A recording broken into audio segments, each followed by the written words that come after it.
Good morning बच्चों, biology.com में आप सबका स्वागत है। आज हम 12 एग्रीकल्चर का अगला बिंदु पढ़ने वाले हैं, अगला कीट पढ़ने वाले हैं। वो है टिड्डा या लोकस्ट। लोकस्ट या टिड्डा बहुत महत्वपूर्ण है, यह एग्जाम की दृष्टि से भी बहुत महत्वपूर्ण है, तो अपने कृषि क्षेत्र में भी ये बहुत महत्वपूर्ण है, क्योंकि आप सब जानते होंगे आए दिन आजकल अखबारों में जो आप पढ़ रहे होंगे कि कैसे राजस्थान के बहुत सारे हिस्सों में टिड्डे का प्रकोप चल रहा है, लोकस्ट जो है उसका प्रकोप चल रहा है। पूरे आसमान में बहुत सारे टिड्डे एक साथ उड़ते हुए नजर आते हैं। आइए इस वीडियो में इस टिड्डे के बारे में जानते हैं। आखिर इसका जीवन काल कैसा होता है, कितनी प्रावस्थाओं में पूरा होता है, क्या इनकी विशेषताएं हैं और इनके लार्वा कैसे होते हैं। आइए इस वीडियो में इसे हम गहराई से अध्ययन करते हैं, समझते हैं। पहले आपको, जैसे मैंने पहले भी कहा बार बार, वैज्ञानिक नाम हर एक कीट का अच्छी तरीके से आना चाहिए। तो सबसे पहले टिड्डा या लोकस्ट का वैज्ञानिक नाम है सिस्टोसर्का ग्रिगेरिया। जो हम पढ़ने वाले हैं रेगिस्तानी टिड्डा डेजर्ट लोकस्ट, उसका वैज्ञानिक नाम है सिस्टोसर्का ग्रिगेरिया। सिस्टोसर्का ग्रिगेरिया, सिस्टोसर्का ग्रिगेरिया, बार बार दोहराइए, आपको याद हो जाएगा, सिस्टोसर्का ग्रिगेरिया। नेक्स्ट है इसका गण है ऑर्थोप्टेरा। इसके गण का क्या नाम है? ऑर्थोप्टेरा। देखो यहाँ हम गण और केवल कुल ही बार बार बता रहे हैं, इसका संघ और इसका वर्ग नहीं बता रहे हैं, क्योंकि सभी कीटों का संघ आर्थ्रोपोडा होता है और वर्ग इनका इंसेक्टा होता है। वर्ग कौन सा होता है? इंसेक्टा। फिर गण और कुल और साथ में फिर इसका वंश और जाति इसके नाम में होता ही है, द्विनाम पद्धति के अनुसार। तो इसका गण है ऑर्थोप्टेरा और कुल होती है एक्रिडिडी। इसकी फैमिली, टिड्डा का जो फैमिली है वो है एक्रिडिडी। ठीक है, गण आर्थ्रोपोडा, कुल एक्रिडिडी, वैज्ञानिक नाम सिस्टोसर्का ग्रिगेरिया। ओके, ठीक है। टिड्डा जो है वो सर्वभक्षी होता है। टिड्डा कैसा होता है? सर्वभक्षी, यानी कि पॉलीफेगस, यानी सब कुछ खाने वाला, सब कुछ भक्षण करने वाला, यानी कि पादप का ये समूल नाश कर सकता है। पूरे विश्व में इस टिड्डे का प्रकोप है, पूरे विश्व भर में ये पाया जाता है, इसलिए विश्वव्यापी होता है और अंतर्राष्ट्रीय शत्रु कहलाता है, क्योंकि फसल के लिए सबसे ज़्यादा घातक होता है, इसलिए इसे अंतर्राष्ट्रीय शत्रु की संज्ञा दी गई है। कैसा? इंटरनेशनल एनिमी, अंतर्राष्ट्रीय शत्रु की संज्ञा दी गई है लोकस्ट या टिड्डे को। लेकिन आपको यहाँ ये भी याद रखना है कि ये कुछ ऐसे पौधे भी हैं जिन्हें खाना पसंद नहीं करता। इन पर ये मिलता ज़रूर है, बैठा होता है, लेकिन इन्हें नुकसान नहीं करता, इन्हें ये खाना पसंद नहीं करते। वो है आक, नीम, धतूरा, जामुन, शीशम, अंजीर। इन पौधों पर ये मिल जाता है, इन पेड़ों पर, लेकिन वो इन्हें खाता नहीं है। आक, नीम, धतूरा, जामुन, शीशम, अंजीर। ठीक है, ये ध्यान रखना है। लोकस्ट या टिड्डा जो होता है, इसकी पूरे विश्व में बहुत सारी जातियां हैं, लगभग 5000 जातियां हैं इस लोकस्ट की पूरे विश्व में। लेकिन हमारे जो भारतीय जो क्षेत्र है, भारतीय जो टेरिटरी है, इस भारत में 3 महत्वपूर्ण जातियां हैं। कितनी? 3 महत्वपूर्ण जातियां हैं। इन जातियों के वैज्ञानिक नाम और कुछ विशेषताएं आपको याद रखनी है। पहला जो आज हम पढ़ने वाले भी हैं, रेगिस्तानी टिड्डा डेजर्ट लोकस्ट, इसका नाम सिस्टोसर्का ग्रिगेरिया है। क्या है? सिस्टोसर्का ग्रिगेरिया। ये बहुत ज़्यादा विनाशकारी होता है। यह जिस खेत में बैठते हैं उस खेत को अच्छी तरीके से चट करते हुए निकलते हैं। ठीक है, ग्रिगेरियस प्रकृति का ये होता है, यूथी प्रकृति का होता है, समूह में चलना इनको ज़्यादा पसंद होता है, अत्यंत विनाशकारी होता है। दूसरा है प्रवासी टिड्डा। क्या?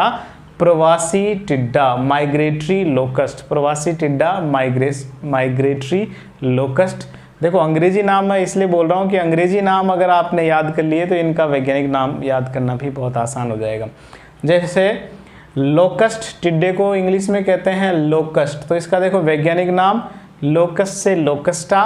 प्रवासी को इंग्लिश में कहते हैं माइग्रेट, प्रवास करना, माइग्रेट, तो ये माइग्रेटोरिया, तो लोकस्टा माइग्रेटोरिया, लोकस्टा माइग्रेटोरिया, आसान हो जाएगा याद करना। ये प्रवासी टिड्डी जो है ये हमेशा यूथी अवस्था में चलती है। कैसे चलती है? यूथी यानी कि बहुत बड़े समूह में, लाखों की संख्या में एक साथ और बहुत तेज़ी से उड़ते हुए एक साथ गमन करते हैं। और इनकी विशेषता ये है कि ये एक साथ एक जगह बैठेंगे, खेत में बैठेंगे जहाँ एक साथ सभी भोजन करेंगे और इसी तरह लगातार कई मीलों तक ये लगातार सफ़र करते रहते हैं, इसीलिए इन्हें प्रवासी टिड्डे कहते हैं। ये लगातार उड़ने वाले होते हैं प्रवासी टिड्डे, लोकस्टा माइग्रेटोरिया। नेक्स्ट, ये जो लोकस्टा माइग्रेटोरिया है ये राजस्थान और गुजरात वाले हिस्से में, भारत के राजस्थान और गुजरात वाले हिस्से में अधिक मिलते हैं। नेक्स्ट है बॉम्बे लोकस्ट, बॉम्बे लोकस्ट। बॉम्बे हमारे भारत में जो बम्बई या मुंबई नाम जिसका आजकल हो गया है वो बॉम्बे, और लोकस्ट यानी वही टिड्डा, ठीक है। तो ये बॉम्बे लोकस्ट, बम्बैया टिड्डा इसका हिंदी में नाम होगा। तो बॉम्बे से ही नाम से ही पता चल रहा है इसका जो टेरिटरी, इसका जो क्षेत्र है वो महाराष्ट्र वाला, गुजरात के नीचे वाला जो हिस्सा है उन क्षेत्रों में ज़्यादा है। गुजरात के नीचे वाले क्षेत्रों, महाराष्ट्र, कर्नाटक, तमिलनाडु, केरल, ऐसे क्षेत्रों में ये ज़्यादा मिलते हैं बॉम्बे लोकस्ट। ये आकार में थोड़े छोटे होते हैं, जो रेगिस्तानी और प्रवासी टिड्डे हैं उनसे आकार में छोटे होते हैं, और वर्ष में केवल एक ही पीढ़ी होती है इनकी एक वर्ष में एक ही पीढ़ी होती है। जबकि प्रवासी जो टिड्डे होते हैं एक वर्ष में कई पीढ़ियाँ दर्शा सकते हैं। रेगिस्तानी टिड्डे एक वर्ष में एक या दो अपनी पीढ़ी दर्शाते हैं, ठीक है। तो बॉम्बे लोकस्ट का वैज्ञानिक नाम है पतंगा सक्सिंटा, पतंगा सक्सिंटा, बॉम्बे लोकस्ट का इसका नाम। नेक्स्ट, इसके पोषक पौधे, तो खरीफ की जितनी भी फसलें होती है, खरीफ की जितनी भी फसलें हैं उन सभी को ये खाना पसंद करते हैं, सभी इनके पोषक पौधे हैं खरीफ की फसल, ठीक है। जैसे बाजरा, मूंगफली, मिर्च, ग्वार, मूंग आदि जितने भी हैं। हमने पिछले जो दो इंसेक्ट पढ़े थे, कातरा और दूसरा व्हाइट ग्रफ, वो भी जो है खरीफ की फसल के ही कीट थे।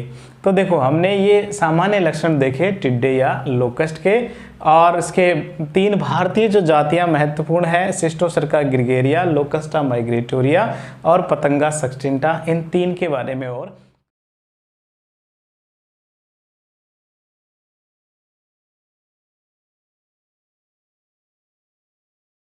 आइए अब आगे हम रेगिस्तानी टिड्डा जो है, सिस्टोसर्का जो है, उसका जीवन चक्र देखते हैं। क्या देखते हैं? जीवन चक्र। तो जो सिस्टोसर्का ग्रिगेरिया है वो अपने एक वर्ष में लगभग दो अवस्थाओं को, दो वर्ष जो दो पीढ़ियां हैं वो दर्शाता है, ठीक है। यहाँ इस चित्र में, इस डायग्राम में आप देख पा रहे होंगे कि वयस्क से अंडे, अंडे से लार्वा और लार्वा से वापस वयस्क। पिछले दो वीडियो में आप, पिछले जो हमने कातरा और जो व्हाइट ग्रफ पढ़ा उसमें देखा होगा कि ये तीन नहीं बल्कि चार अवस्थाएं थी।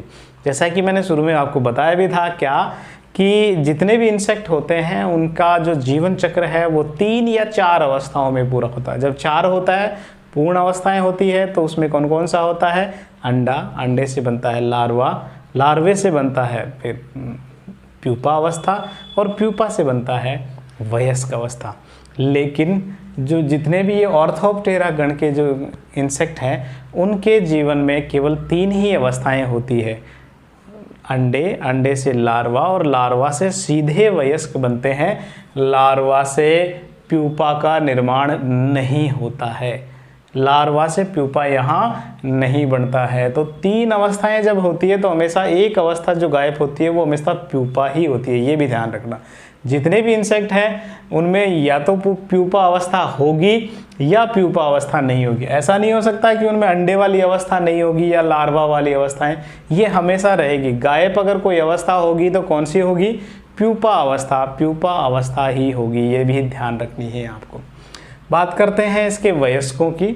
तो इसके जो वयस्क होते हैं वो, इसकी 2 अवस्थाएं जो प्रावस्था है उसके हिसाब से होते हैं। पहले जीवन चक्र समझने से पहले इसकी प्रावस्थाएं समझ लेते हैं। इस तो एक वैज्ञानिक थे यूवेरोव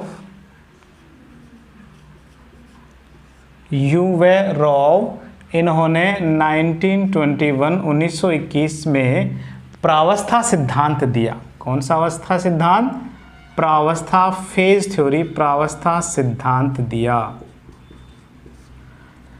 किसका? टिड्डे का जो जीवन चक्र, टिड्डे की जो विशेषताएं हैं उसके आधार पर इन्होंने यूवेरोव नाम के वैज्ञानिक ने प्रावस्था सिद्धांत दिया। इन्होंने ये बताया कि जितने भी टिड्डे होते हैं, लोकस्ट होते हैं, वो 2 अवस्थाओं दर्शाते हैं। कितनी अवस्थाएं दर्शाते हैं? 2 अवस्थाएं दर्शाते हैं।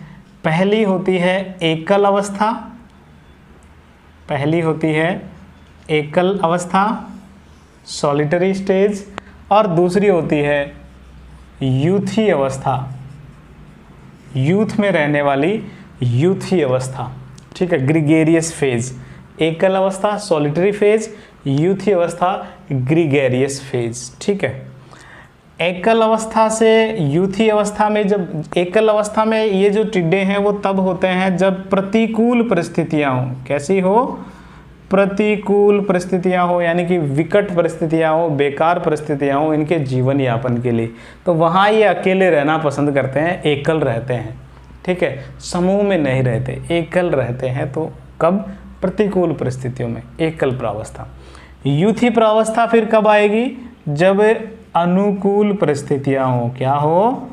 अनुकूल परिस्थितियां। जब परिस्थितियां अनुकूल हो, खाने को बहुत कुछ मिले, तब ये तुरंत यूथी अवस्था में बदल जाते हैं। और यूथी या ग्रीगेरियस अवस्था में ये अकेले नहीं रहते बल्कि समूह में रहते हैं, और समूह भी लगभग लाखों का, समूह भी लाखों की संख्या में होता है यूथी प्रावस्था में। कब ये विकसित होती है? अनुकूल परिस्थितियों में। और जब फिर कभी प्रतिकूल परिस्थितियां आने की संभावनाएं हो, तब ये फिर से एकल अवस्था में बदलने लगते हैं। ठीक है, लेकिन जब भी ये एकल से यूथी अवस्था में बदल रहे हो या यूथी से एकल अवस्था में बदल रहे हो, तो उस दौरान इनके मध्य में एक मध्यस्थ अवस्था और आती है। कौन सी अवस्था आती है? मध्यस्थ अवस्था और आती है। दोनों बार मध्यस्थ अवस्था आती है, जैसे ट्रांजिएंट स्टेज कहते हैं, ट्रांजिएंट प्रावस्था कहते हैं, बीच में मध्यस्थ अवस्था आती है।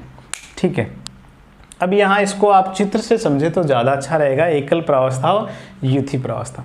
देखो आपके सामने एक चित्र अब आया होगा जिसमें एकल प्रावस्था और यूथी प्रावस्था के लार्वा और उसका जो वयस्क है वो दिखा रखा है।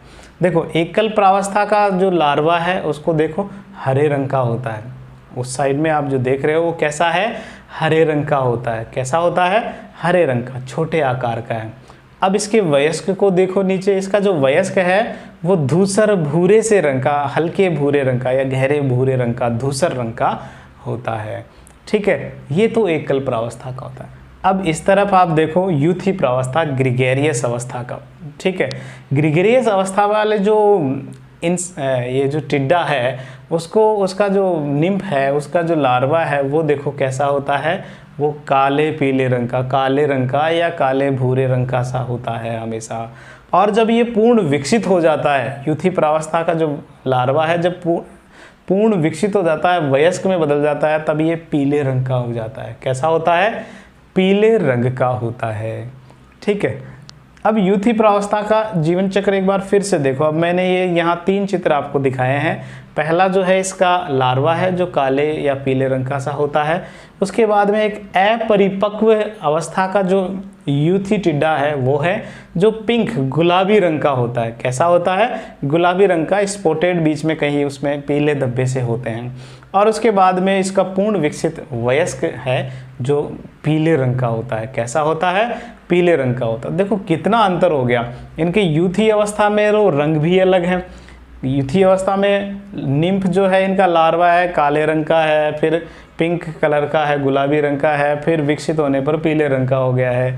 जबकि एकल अवस्था को पहचानना बड़ा आसान है। उसका जो निम्फ है, लार्वा है, वो हरे रंग का होगा और विकसित होने के बाद में कैसा हो जाता है? धूसर रंग का, भूरे रंग का हो जाता है। तो इस तरह आप एकल और यूथी प्रावस्थाओं को पृथक कर सकते हैं।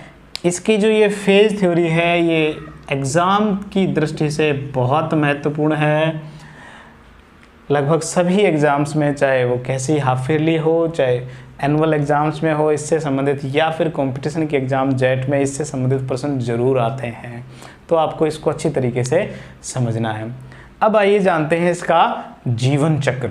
तो देखो, इसका जो हमने वयस्कों के लक्षण हमने सारे देख लिए कि कैसे, अगर वो एकल अवस्था में है तो वयस्क कैसे दिखने वाले हैं, यूथी अवस्था में है तो उसके वयस्क कैसे नज़र आने वाले हैं।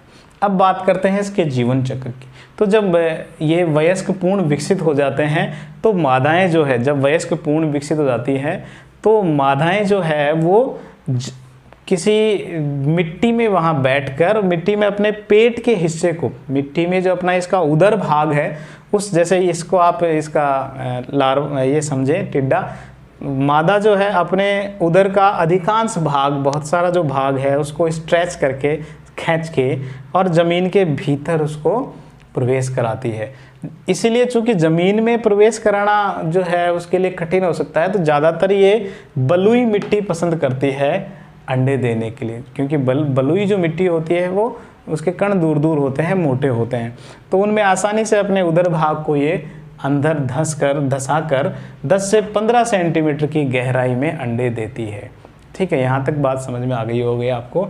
तो इनका जो क्या समझ में आया कि इनकी जो मादाएं हैं वो बलुई मिट्टी में अपने उदर भाग को यूं प्रवेश करवाकर 10 से 15 सेंटीमीटर की गहराई में अंडे देती है, और अंडे भी ये समूह में देती है। अंडे भी कैसे देती है? ये समूह में, ग्रुप में इनके 50 से 150 तक के अंडों का समूह वहाँ प्राप्त हो सकता है जहाँ ये अंडे देती है। अपने मादा जो है अपने जीवन काल में 500 तक अंडे देती है। अब इसके अंडों की विशेषताएं देखो। इनके जो अंडे हैं, आपने चावल खाए होंगे, चावल देखे होंगे, चावल का जैसा दाना होता है, लगभग जो छोटे वाले चावल है लगभग उसी तरह के इनके अंडे होते हैं, जो 7 से 8 mm लंबाई के और लगभग 1 mm मोटाई के जो है इनके अंडे होते हैं, जो चावल के दाने के समान दिखाई देते हैं। ठीक है, यहाँ तक बात समझ में आई आपको। तो इनके हमने अंडों की विशेषताएं देख ली। चावल के दाने की तरह है, 7 से 8 mm लंबाई, पीले रंग के, 1 mm मोटाई के ये अंडे होते हैं। ठीक है, इसके बाद जो इनका अंडा है वो 10 से 40 दिन में, 10 से 40 दिन में अंडा जो है वो लार्वा अवस्था में बदल जाता है। तो पहले हमने 2 कीट पढ़े, कातरा पढ़ा और वाइट ग्रब सफ़ेद लट पढ़ी। दोनों में देखो हमने इनके लार्वा का नाम अलग दिया है। तो लार्वा जो है उनकी अलग अलग विशेषताएं, उनके निवास और उनके गण के आधार पर उनके नाम अलग होते हैं, ये आपको ध्यान रखने हैं। जैसे हमने कातरा जो है, कातरा जो कि लेपिडोप्टेरा गण का था और बटरफ्लाई जैसे दिखने वाले जीव हैं, तो उनके जो लार्वा थे उन्हें हमने कैटरपिलर नाम दिया था। कातरा का लार्वा कैटरपिलर। जबकि हमने इसके बाद जो हमने वाइट ग्रब पढ़ा था वो लार्वा GRUB ग्रब था। क्या था?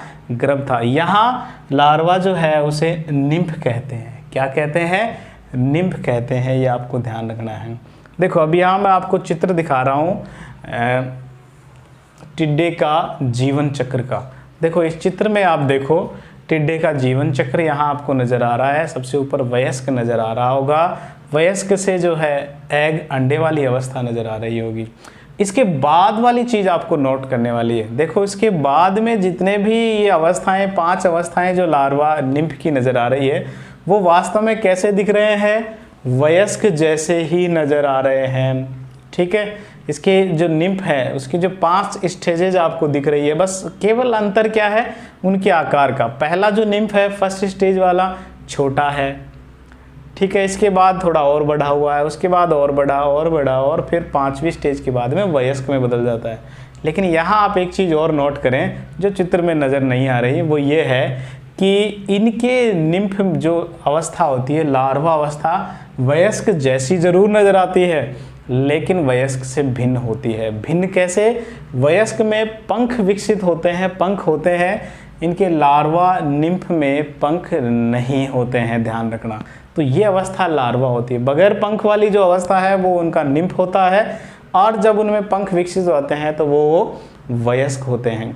ठीक है, तो इस चित्र से आपको ये बात समझ में आई कि इनके जीवन चक्र में हमने इनको लार्वा जो है उसको निम्फ क्यों कहा, आप ये भी समझ में आ गए हो, क्योंकि इनका निम्फ बिल्कुल वयस्क जैसा ही होता है, केवल अंतर है तो पंखों का और आकार का होता है। ठीक है, तो यहाँ चित्र से ये बात समझ में आ गई कि लार्वा जो है वो 5 बार निर्मोचन करता है। कितनी बार? 5 बार निर्मोचन करता है। निर्मोचन आपको समझ में आ गया होगा, बार बार हमने कई बार पढ़ लिया है। क्या? त्वचा का हटना ही निर्मोचन है। तो लार्वा इनका निम्फ जो है वो 5 बार अपने जीवन काल में, अपने समय में जो है वो मोल्टिंग करता है, निर्मोचन करता है और फिर वयस्क में परिवर्तित हो जाता है। इनका जो लार्वा अवस्था है वो 3 से 10 सप्ताह की होती है। लार्वा जो निम्फ जो होता है वो कितने समय तक रहता है? लगभग 3 से 10 सप्ताह तक लार्वा अवस्था, निम्फ अवस्था में रहता है और उसके बाद में वयस्क में परिवर्तित हो जाता है। वयस्क में परिवर्तित हो जाता है। ठीक है बच्चों, तो इस तरह आज हमने टिड्डे का जीवन चक्र पढ़ा, इसकी विशेष जातियां जो भारत में है उन्हें हमने पढ़ा, सामान्य लक्षण हमने इस वीडियो में पढ़े।